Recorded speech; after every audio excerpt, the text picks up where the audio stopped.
सलातो तस्बीह की नमाज अगर नहीं आती है तो आइए सीख लेते हैं। बहुत आसान तरीका है इस नमाज को पढ़ने का। लोग इस नमाज को शब बारात और शब कदर के मौक़ों पर ज़्यादा पढ़ा करते हैं। तो कैसे पढ़ते हैं? ये 4 रकात नमाज नफिल है। इसमें एक तस्बीह है जो हर रकात में 75 मरतबा पढ़ी जाती है। वो तस्बीह आपके सामने स्क्रीन पर है, मैं उसको पढ़ कर के सुनाता हूँ, आप गौर से सुने और फिर उसको याद कर लें। सुब्हानल्लाहि वल्हम्दुलिल्लाहि वला इलाहा इल्लल्लाहु वल्लाहु अकबर। इतनी सी ये तस्बीह है जो हर रकात में पढ़ी जाएगी। आखिर इस तस्बीह को सलातुत तस्बीह की नमाज में कैसे पढ़ा जाता है? तो सबसे पहले आप इस नमाज की नीयत बांध लेंगे। सना पढ़ेंगे, अलहम्दु पढ़ेंगे, फिर सूरत पढ़ेंगे और उसके बाद में ये तस्बीह 15 मरतबा पढ़ेंगे और फिर तकबीर कह करके रुकू में चले जाएंगे। रुकू की तस्बीह पढ़ेंगे सुबहान रब्बियल अज़ीम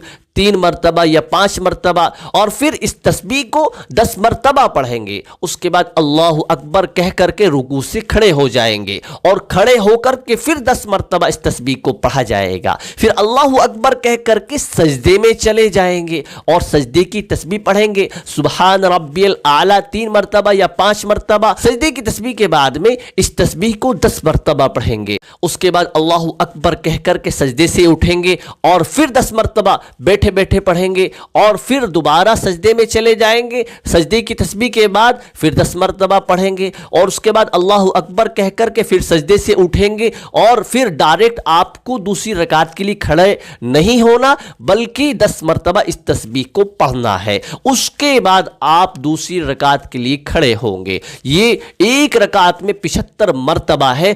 चारों रकातों में इसी तरह पढ़ी जाएगी। आप इस तस्बीह को पूरे ध्यान और तवज्जो के साथ पढ़ें। अगर फिर भी इस तस्बीह के पढ़ने में कमी ज्यादती हो जाए तो कोई हरज की बात नहीं है, आपकी नमाज हो जाएगी।